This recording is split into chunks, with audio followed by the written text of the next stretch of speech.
नमस्कार। हिंदी साहित्य की आवाज में आप सभी का पुनः स्वागत है। दोस्तों, यदि आपने हमारे चैनल हिंदी साहित्य की आवाज को अभी तक सब्सक्राइब नहीं किया है तो आप हमारे चैनल को लाइक, शेयर और सब्सक्राइब जरूर करें। श्री रामधारी सिंह दिनकर जी द्वारा रचित रश्मि रति के चतुर्थ सर्ग में हमने कर्ण के महावीर, महादानी और महापराक्रमी होने के बारे में सुना। इंद्र के छल को जानते हुए भी कर्ण अपने शरीर से कवच कुंडल निकालकर यह कहकर दे देता है कि भुजा को छोड़ न मुझे सहारा किसी और संबल का, बड़ा भरोसा था लेकिन इस कवच और कुंडल का, पर उनसे भी आज दूर संबंध किए लेता हूँ। देवराज लीजिए, खुशी से महादान देता हूँ।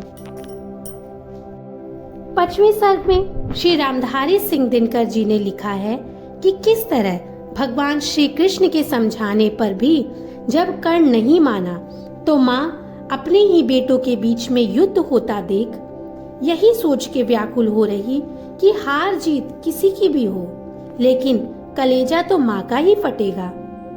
समझाने के लिए कर्ण के पास जाकर कहती है कि तू मेरा बेटा है, एक राजपुत्र है, तू पांडवों के विरुद्ध नहीं, पांडवों के अग्रज के रूप में पांडवों के साथ लड़। रश्मि रति का यह 5वां सर्ग कुंती के मन में इस महासंग्राम से होने वाली व्याकुलता और इसी व्याकुलता के निवारण के लिए कुंती और कर्ण के बीच होने वाले वार्तालाप पर आधारित है। जब कृष्ण के समझाने पर कर्ण नहीं माना और वह पांडवों के पक्ष में आने को तैयार नहीं हुआ, तब वही प्रस्ताव लेकर कुंती उसके पास गई। सुध बुध खो बैठी हुई समर चिंतन में कुंती व्याकुल हो उठी, सोच कुछ मन में, हे राम, नहीं क्या यह संयोग हटेगा, सचमुच ही क्या कुंती का हृदय फटेगा। कुंती को कर्ण के समक्ष जाकर उसे पुत्र कहकर पुकारने का साहस नहीं था।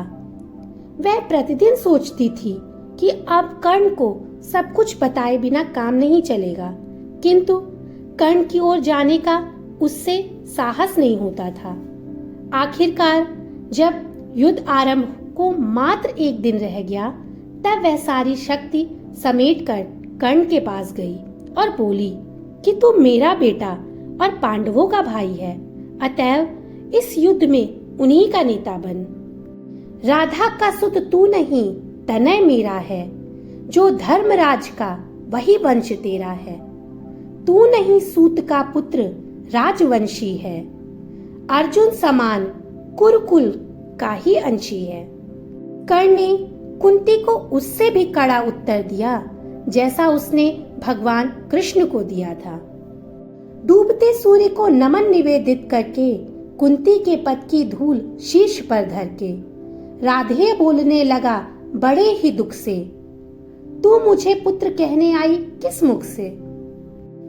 कुंती बेचारी निरुत्तर हो गई और यह कहकर जाने लगी कि सुनती थी कि तू बड़ा ही दानी है, किंतु आज माता को ही भीख नहीं मिली। यह सुनते ही कर्ण का वीर हृदय द्रवित हो गया और उसने कहा कि यदि मेरे द्वारा कोई खाली हाथ नहीं जाता तो तुम भी निराश नहीं जाओगी। लो, मैं तुम्हें वचन देता हूँ कि अर्जुन के सिवा अन्य पांडवों को हाथ आया पाकर भी मैं उनका वध नहीं करूंगा, पर अन्य पांडवों पर मैं कृपा करूंगा, पाकर भी उनका जीवन नहीं हरूंगा।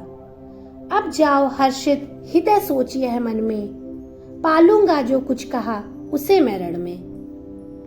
हाँ, लेकिन अर्जुन हाथ आया तो उसे जीवित छोड़ना मेरे वश की बात नहीं। कुंती बोली, यह दान भी कोई दान है? मैं 6 बेटों की माता बनने को आई थी, सो अब 5 भी नहीं रहे, केवल 4 बेटों की माता बनकर वापस जा रही हूँ।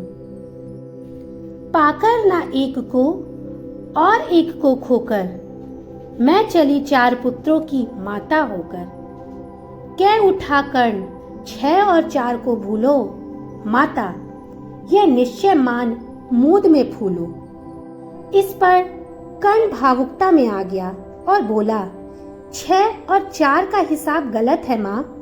तुम जब तक जियोगी 5 बेटों की माता बनी रहोगी। इस युद्ध में यदि अर्जुन ने मुझे मार डाला तो 5 पांडव ज्यों के त्यों बने रहेंगे।